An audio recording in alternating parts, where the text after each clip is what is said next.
Hey guys, wanted to get you a fun little video of the boys today doing a little session out at a park. They're holding a downstay. This is just a middle school by my house, the big open field for public use. So what I'm doing is just doing some recall with them, doing some off-leash healing, having them down together, doing all this work together so that they get really good practice of, like I was saying on the phone the other day with Scott, letting them have a little bit of freedom and then calling them back and making them do work, letting them have a little bit more freedom so they get a good understanding of how to balance fun and playtime and obedience at the same time. So just because you're out having fun doesn't mean you can't stop and do obedience. It's going to keep them really nice and calm. Okay guys, good dogs. Let them up, they're okay, they can play, they can run. I don't want to let them get too silly because then you're going to have you're having a harder time getting them back to focus.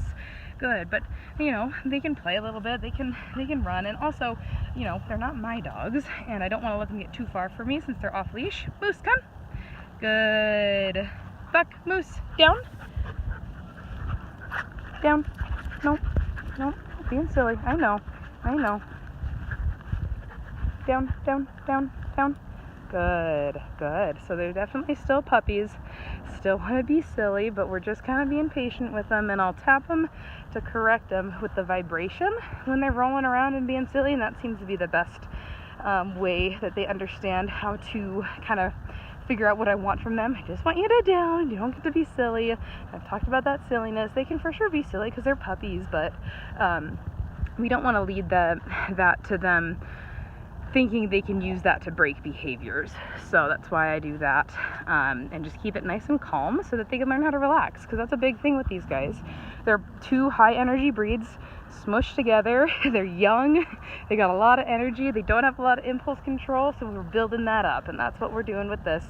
It's hard work, but it's really good practice for their brain and getting them to think a lot. Buck, Moose, come.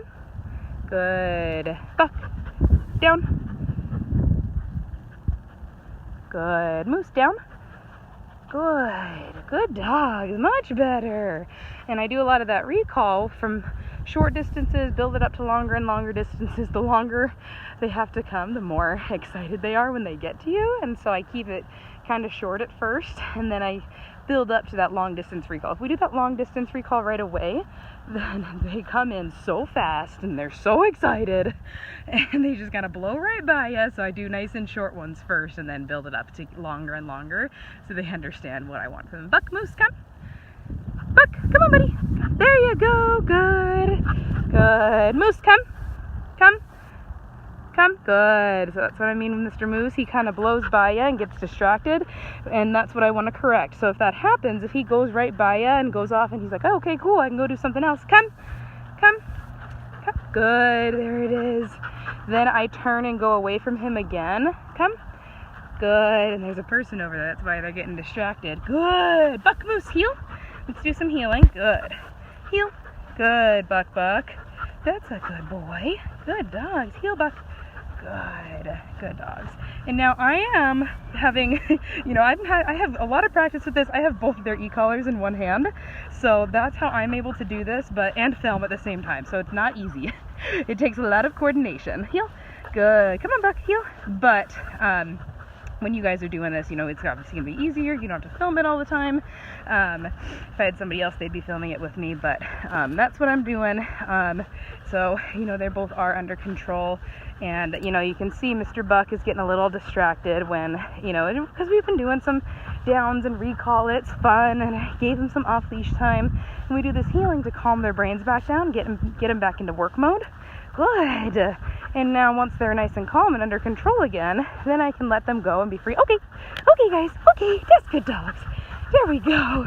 And there you go, they can play. Buck, Moose, good. That's good dogs. Sometimes I'll just say their names. There you go, guys. Now here's where I'm not going to let them get too rowdy so I don't lose their focus. Buck, Moose, come. Good. Come. Good. Down. Nope. The silliness. Good. There we go. Just a little vibration there for Mr. Moose. Good. And when they're down, bringing them back, correcting, down. Good. Good. You can see how that excitement leads them to want to do silly things. And they know this really well on their own.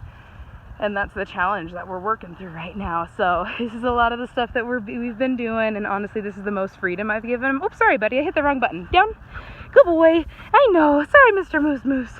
Anyway, hope you kind of like this video. They're having a good time. They're doing really awesome together. Buck is eating some grass. Tapped a little vibration there for that too. I don't want to use that to, you know, have them be silly either. So I don't allow eating the grass. Not when we're working, huh, guys? That's good dogs. Okay, okay.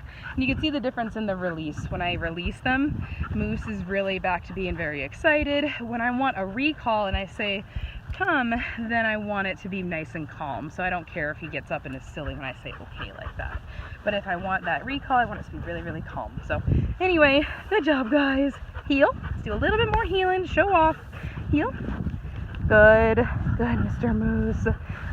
And you can see kind of here, they've kind of switched some positions. Oh, Buck, heel. And this is where they need a little bit of guidance. Good. And typically Buck is on the outside, so they kind of switched it a little bit right here. And so heel. If they need a little bit of guidance, if they get a little confused, like you see Moose is trying to figure it out here. Come on, buddy. Come on. I might pick up their leashes and give them a little bit of extra guidance. But if they figure it out on their own, just with body language, that's awesome too. So anyway, making them think a lot, making them work really, really hard. This is super good for them. They are being rock stars, and they are, yeah, anyway. Sorry, I get really excited when I can do this off-leash stuff, because this is like really real-world activities where you're out, you know, on your property, or out working, or out hiking with them at a park. If you can get even, you know, just this little bit of control, you can trust them so much more, and you can have so much more fun with them. So anyway, hope you guys aren't missing them. I know you probably are, but we're almost there, and we'll see you guys real soon.